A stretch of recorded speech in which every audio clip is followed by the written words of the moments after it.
back to my channel. Welcome if you are new. So today I'm showing you how to make this card. So I'm taking Over the Fence die by Waffle Flower, Fall Friends by My Favorite Things with the coordinating dies, my 6x4 inch card base, and then some Crawford and black water card stock, and some acetate. So I'm going to be doing a water background. I'm using mustard seed and spice marmalade. I did then come in with Crackling Campfire just to darken this up, and then added a couple more tones of abandoned coral.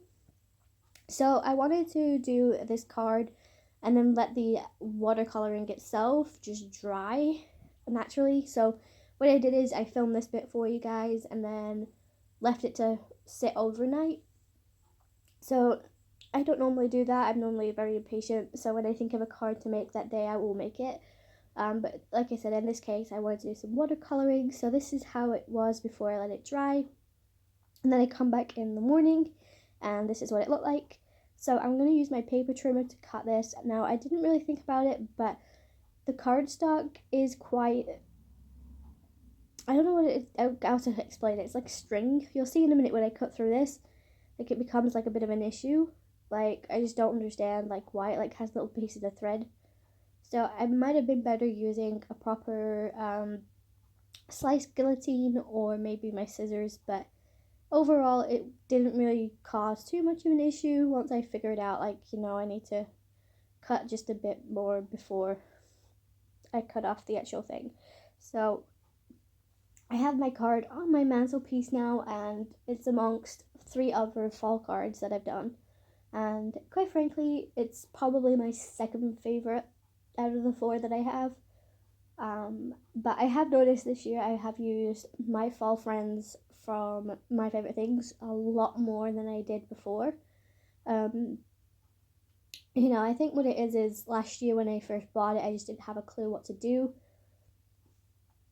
I also apologize if I sound really ill. Basically, I have a sore throat, and every time I talk, it kind of hurts, but I definitely need to get my editing done, so I can't really procrastinate. Anyways, once I've trimmed down my panel, I'm just going to adhere it to the back of my card. And then I've stamped out all my images onto some scrap card that I have, and then I'm just using my PROMARKERS to color this in. So I apologize for the flickering of my light. I need to get a new one, but it's kind of hard work to do because of the fuse and stuff that's built in. Because I want actually an LED light rather than a fluorescent tube. So this is actually a yellow toned light, and I want a light white, if that makes sense. It's the bright white ones that I want, but if I do that, it might be too bright, and also with the reflection off the glass as well. So realistically, I could have done with like frosted glass for my desk. So I am looking into buying something like that, and then we'll go from there. But for the moment, I am going to be persevering with the one I have. So like I said, I'm going to insert some music because once I finished coloring, all I did was die cut everything out. So I will talk to you guys in a sec.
Okay, so I'm coming in with my Spectrum No sparkle pen, and I'm just basically flicking it onto my card base to give it that shimmer effect. I absolutely love doing this, but I have ruined this pen, so I do need to buy another one, just for like adding details. But for this one, obviously, I'll use it for backgrounds. So I just worked out all my placements, and then I just stuck everything down. So I used glue for the fence, and then all the little critters are used with 3D foam to prop up. The sequins I used are actually from the Tangled, which are the frosted pines. But that's it for the video, guys. I hope you enjoyed it. If you did, make sure you like and subscribe. Bye, guys.